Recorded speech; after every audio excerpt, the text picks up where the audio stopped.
Hello, good morning, शुभ सकाळ, सुप्रभात। तर मग तुम्ही माझ्या अगोदरच्या व्लॉगमध्ये पाहिलंच आहे की आम्ही गणपती बाप्पाचे आगमन आणि स्थापना कशी केली।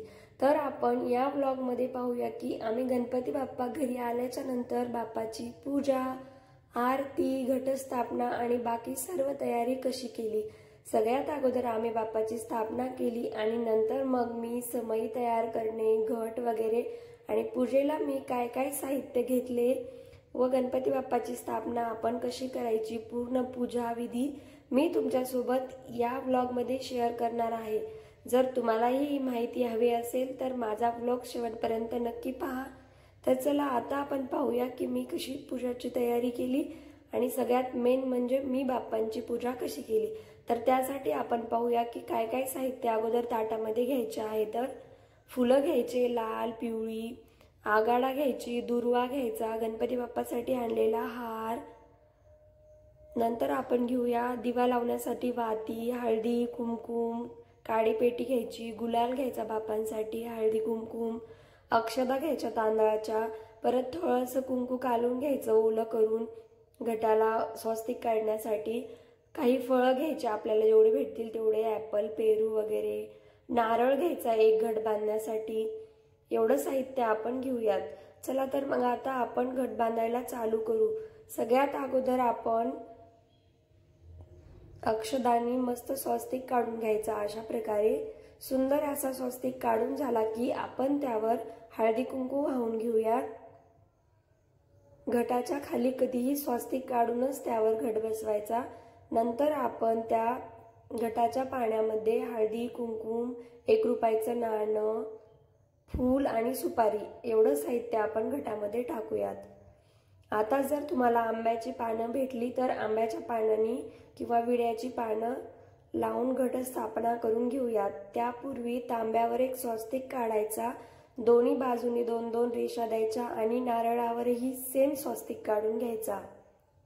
नारळावर व्यवस्थित स्वस्तिक काढून आता आपण तो नारळ तांब्यावर ठेवून त्याला व्यवस्थित सगळीकडून पानं लावून घटस्थापना करून घेऊयात। अशा प्रकारे ह्याला सगळीकडून पाने लावून घेऊयात। आंब्याची किंवा विड्याची कुठलीही पाने चालतात घटाला। अशा प्रकारे माझा घट बनून तयार आहे। नंतर आपण घटाला हळदी कुंकुम वाहून घेऊया व त्यावर फूल ठेवून त्याला अक्षदाही अर्पण करून घेऊयात। आपला घट बांधून तयार आहे। नंतर आपण गणपती बाप्पाला फळं वाहून घेऊयात। खारीक, खोबरं, सुपारी, बदाम, हळकुंड सर्व, सुपारी खाली थोडीशी तांदूळ टाकून घ्यायचे। नंतर आपण बाप्पाला दुर्वा आणि आघाडा वाहून घेऊयात आणि बाप्पांना फूल अर्पण करून घेऊयात। बाप्पाची छान पूजा करून घेऊ। नंतर आपण अर्पण केलेल्या फुलांनाही हळदी कुंकू वाहून घेऊयात आणि सुपारीच्या खाली व्यवस्थित थोडेसे तांदूळ अर्पण करून घेऊयात।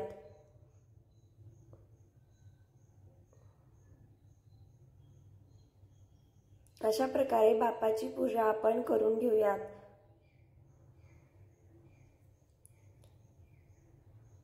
बाप्पाची पूजा करून झाली की थोडं डेकोरेशन म्हणून आपण घटाच्या बाजूंनी अशा प्रकारे फुलांच्या पाकळ्यांनी थोडंसं डेकोरेट करून घेऊयात, जेणेकरून अट्रॅक्टिव्ह पण दिसेल आणि छान पण वाटेल।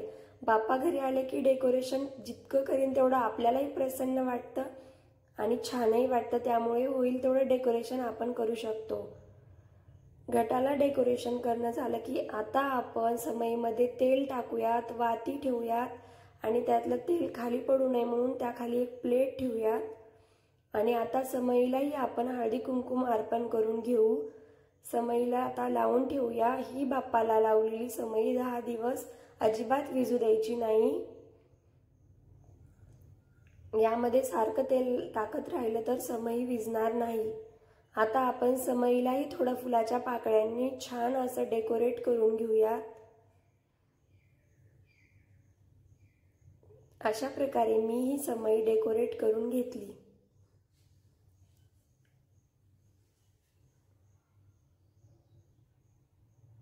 तुम्ही पाहू शकतात किती सुंदर दिसतंय। अगदी 5 मिनिटाची मेहनत, पण छान दिसतंय डेकोरेशन।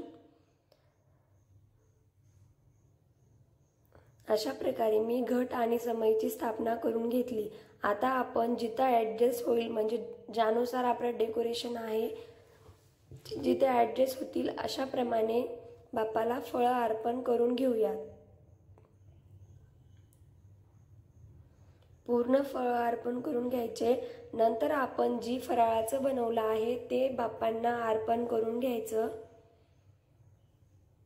तुम्ही पाहू शकता सुंदर अशी माझे बाप्पाची सर्व अर्पण करून आणि पूजा झालेली आहे। किती सुंदर दिसते आणि खरंच खूप प्रसन्न वाटते बाप्पाच्या आगमनाने। आता सर्व फराळाचं मी बाप्पांना ठेवलेलं आहे आणि नमस्कार करून घ्यायचा।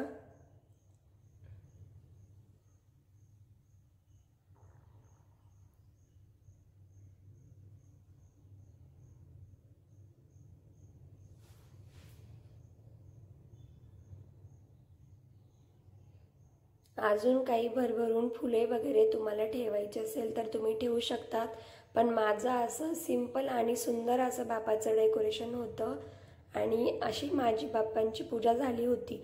नंतर मी बाप्पांना नमस्कार केला आणि आता आम्ही आरतीला सुरुवात करतो।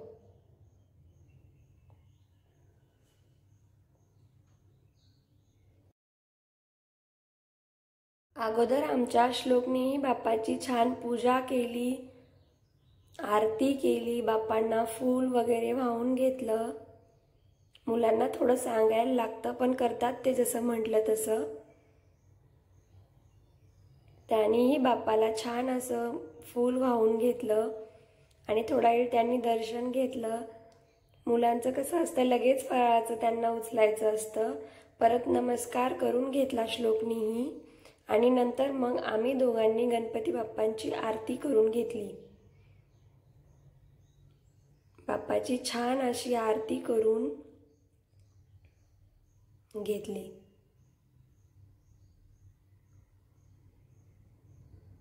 नंतर मीही बाप्पांची आरती करून घेतली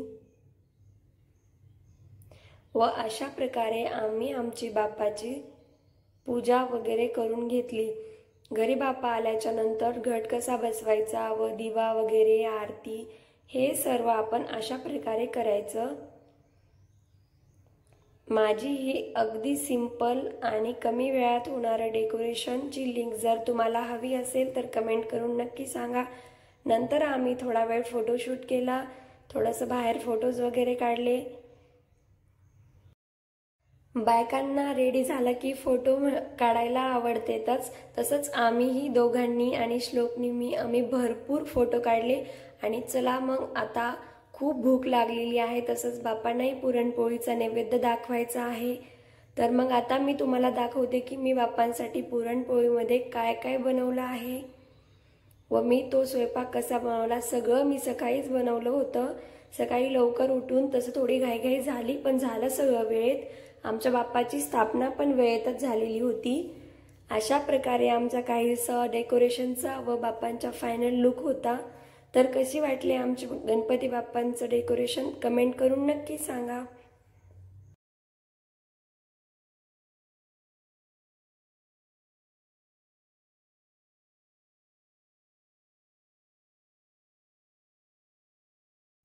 श्लोक सोबत थोडेसे फोटो काढून आता मी तुमच्यासोबत शेअर करते की मी बाप्पांसाठी काय काय बनवले।